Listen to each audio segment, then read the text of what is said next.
এই এ ভাই, ওই কোন জুতাখোর আছে আমার চোখে লাইট মারছে, একটা ছোট লাইট গুলো দেখো তো। এই চোখে যদি লাইট লাগে তো চোখের জ্যোতি শেষ হয়ে যাবে। দেখ না রে বাবা রে, তার কাছে এই জঘন্য লাইটটা আছে, দেখ না রে। চোখটা এখন ছানা ছানা গোড়া করতে লাগলো, চোখে ছায়া হতে লাগলো। কে চোখে এরকম করে তোমরা লাইট মারছো, ওই বিষাক্ত লাইট গুলো গো? মুখ দেখি এমনি গালি বাহির হয়। এখন তো আমার ইচ্ছা করছে যে কথাটা বলি, যে এই ছেলেটা রোববারের হয়েছিল না সোমবার হয়েছিল।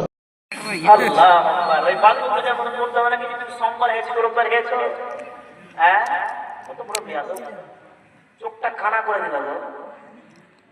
কিন্তু কানা আছে একটা চশমা চোখ নিয়ে আছে, তার মধ্যে আরেকটা লাইট মারছে, চোখটা কানা করে দিচ্ছে, হাতটা দিচ্ছে, মনে হচ্ছে এত খাতা ভাই। জি এই কি লাইট মানে তোমার বিহে দেবে, তোমার চেয়ে মরে যাবে পরে। তোর সকালে বিহে দেবো যে লাইট মারলে তুমি চেয়ে মরে যাবে। যখন বলবো বলি আমার বাড়ি দোয়া করে বিয়ে হয়ে গেছে, এখন খুব যুবতী অবস্থা হয়েছে।